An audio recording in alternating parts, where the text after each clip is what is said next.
Bismillahirrahmanirrahim. Assalamualaikum warahmatullahi wabarakatuh. Alhamdulillah rabbil alamin wassalatu wassalamu ala asyrafil anbiya'i wal mursalin wa ala alihi wa sahbihi ajma'in.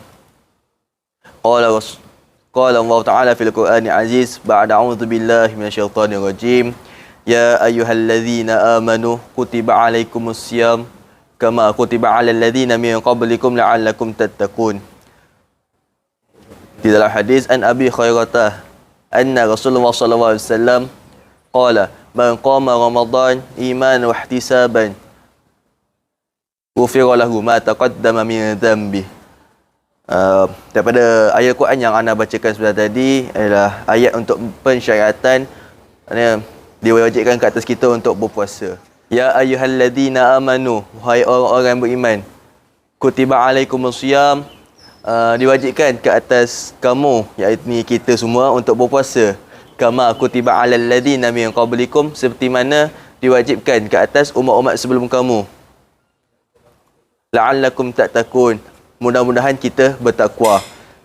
Itu ialah maksud daripada ayat Quran tadi. Lepas tu daripada hadis yang anda sebutkan tadi, an Abi Hurairah anna Rasulullah sallallahu alaihi wasallam, daripada Abi Hurairah radhiyallahu anhu bahawa Rasulullah sallallahu alaihi wasallam bersabda, man qama Ramadan, barang siapa yang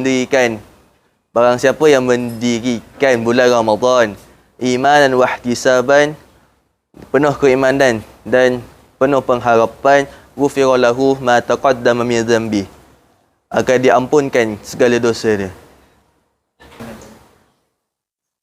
Daripada ayat Al-Quran dan hadis yang saya sebutkan sebentar tadi, dia mengisahkan kepada kita atau mengajar kita supaya berpuasa dalam keadaan yang ikhlas.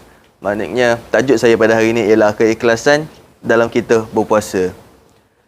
Di akhir ayat pensyariatan untuk berpuasa, ada Allah sebutkan mudah-mudahan kita bertakwa, dan hadis tadi dia mengajar kita supaya untuk kita berpuasa dalam keadaan ikhlas dan penuh keimanan.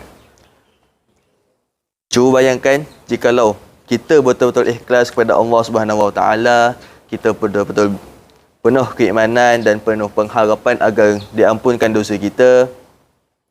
InsyaAllah dalam satu hari kita tu kita akan penuhkan dengan amalan-amalan yang penuh banyak ganjaran dia. Tapi seandainya keikhlasan itu tiada, maknanya kita puasa pun acuh tak acuh, kita buat pun tak buat, bagai semua, puasa pun hanya sekadar dapat lapar dan dahaga. Jadi dekat situ, bila kita hanya sekadar dapat lapar dan dahaga, puasa kita pun penuh dengan perkara-perkara yang mungkar ataupun perkara-perkara yang keji. Kita takkan dapatlah title takwa itu. Tapi kalau kita penuhkan, kalau kita betul ikhlas berpuasa, insya-Allah title takwa tu boleh dapat pada kita. Kesimpulannya di sini, apabila kita nak membuat sesuatu amalan, terutamanya amalan kita dengan Allah, contoh seperti membaca Al-Quran, berpuasa, solat ataupun amal-amalan sunat yang lain, kita perlu dah hadirkan keikhlasan hati kita. Maknanya bila kita buat tu biar dengan kehendak diri kita sendiri. Tak perlu rasa terpaksa buat benda ni. Dan keikhlasan tu datang asalnya daripada keterpaksaan. Maknanya awal-awal mungkin kita terpaksa. Masa contoh macam solat tarawih waktu malam, awal-awal rasa penat, tapi bila lama-lama kita dah biasa, kita akan rasa macam buat benda tu tak ada apa. Jadi kat situ baru ikhlas tu dia akan datang sendiri. Keikhlasan ni dia datang bukan masa dia nak datang, tapi kita perlu cari sendiri. InsyaAllah setakat itu je daripada saya.